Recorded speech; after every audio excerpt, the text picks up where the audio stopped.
उड़ा रही थी। तो पतंग बहुत ऊपर उड़ रही थी। अर्जुन ने कहा श्री कृष्ण जी से कि मेरे मन में एक सवाल है।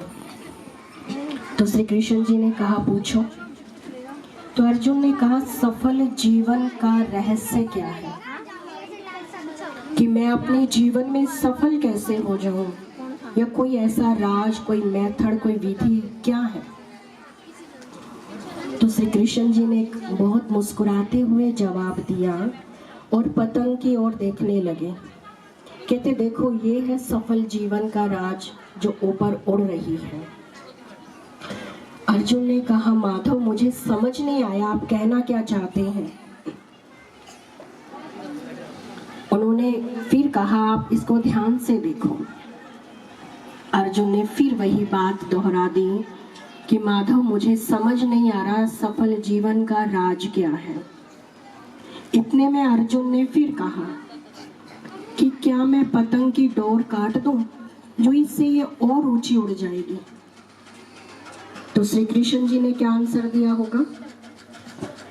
उन्होंने कहा काट दो।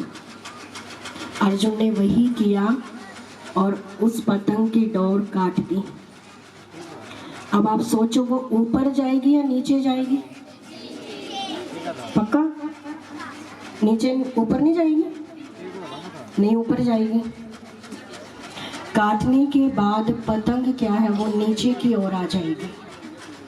तो श्री कृष्ण जी ने कहा ये हमारे सफल जीवन का राज है। अर्जुन फिर कंफ्यूज हो गया। उन्होंने कहा मुझे फिर समझ में नहीं आ रहा। तो श्री कृष्ण ने इसको डिटेल में डिफाइन किया कि अगर जब तक ये पतंग अपनी डोर के साथ बंधी हुई थी तो ये बहुत बहुत बहुत ऊंचाइयों तक जा सकती थी, लेकिन तुमने बीच में ही इस डोर को काट दिया तो अब ये नीचे की ओर आ गई है। तो ऐसे ही हम अगर अपने जीवन को सफल बनाना चाहते हैं, उन ऊंचाइयों तक पाना चाहते हैं, तो अपने जीवन को नियम मर्यादाओं से, डिसिप्लिन से बांध कर रखें। इसलिए रोज आपको स्कूल के टाइम पर आने को क्यों कहा जाता है, क्योंकि आप अपने जीवन में डिसिप्लिन को सीखो। अगर आपके जीवन में डिसिप्लिन नहीं है, अगर आपके जीवन में कंसंट्रेशन पावर नहीं है, अगर आपके जीवन में डिटर्मिनेशन नहीं है, तो हम जीवन में कभी भी आगे नहीं बढ़ सकते।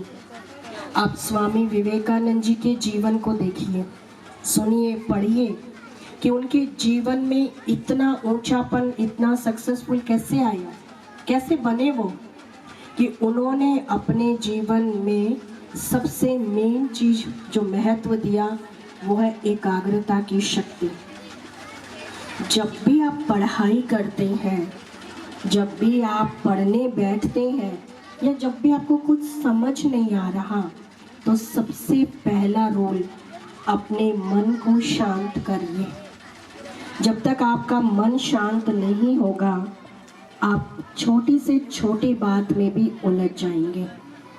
और जब जीवन में उलझन आती है तो हम सक्सेस होने के बजाय डाउन जाने लगते हैं। और हमारे जीवन में आज तो एक नया अध्याय शुरू हो गया है। टेंशन, डिप्रेशन, एग्जाइटी, ये सब इन्हीं चीज़ों के लक्षण हैं। और मेन चीज़ किस चीज़ के एडिक्टेड हो गए हैं हम आज? मोबाइल के। मोबाइल कौन कौन चलाता है? हाथ खड़ा करें। पेरेंट्स भी हाथ खड़ा करेंगे जरा, हाँ? चाहे वो टीचर्स हैं, चाहे वो सभी जो मोबाइल चलाते हैं वो हाथ खड़ा करेंगे। कोई शर्माएगा नहीं, झूठ नहीं बोलेगा कोई। वेरी गुड, बहुत अच्छे है, ऑनेस्ट हो, अच्छी बात है।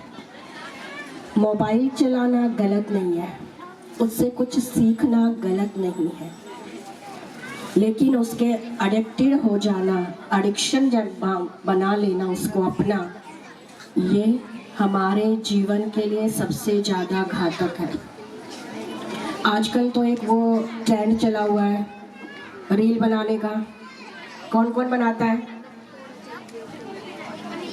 कौन कौन रील बनाता है? सभी साइलेंस हो जाएंगे और बताइए मोबाइल में रील कौन कौन बनाता है? बाकी कोई नहीं बनाता? ये 10th +1 +2 वाले स्टूडेंट कोई नहीं बनाता? अच्छे बच्चे, फिर तो कोई नहीं बनाता। अच्छा, देखता कौन कौन है? आप क्या देखते हैं उसमें, अच्छी या बुरी चीजें? अच्छी तो उसमें आती नहीं है, नहीं आती। क्या सीखा आपने अच्छी उसमें, बताओ एक चीज जो कहता है अच्छी आती, क्या सीखा आपने? कोई आपकी स्टडी बेस की आती हो,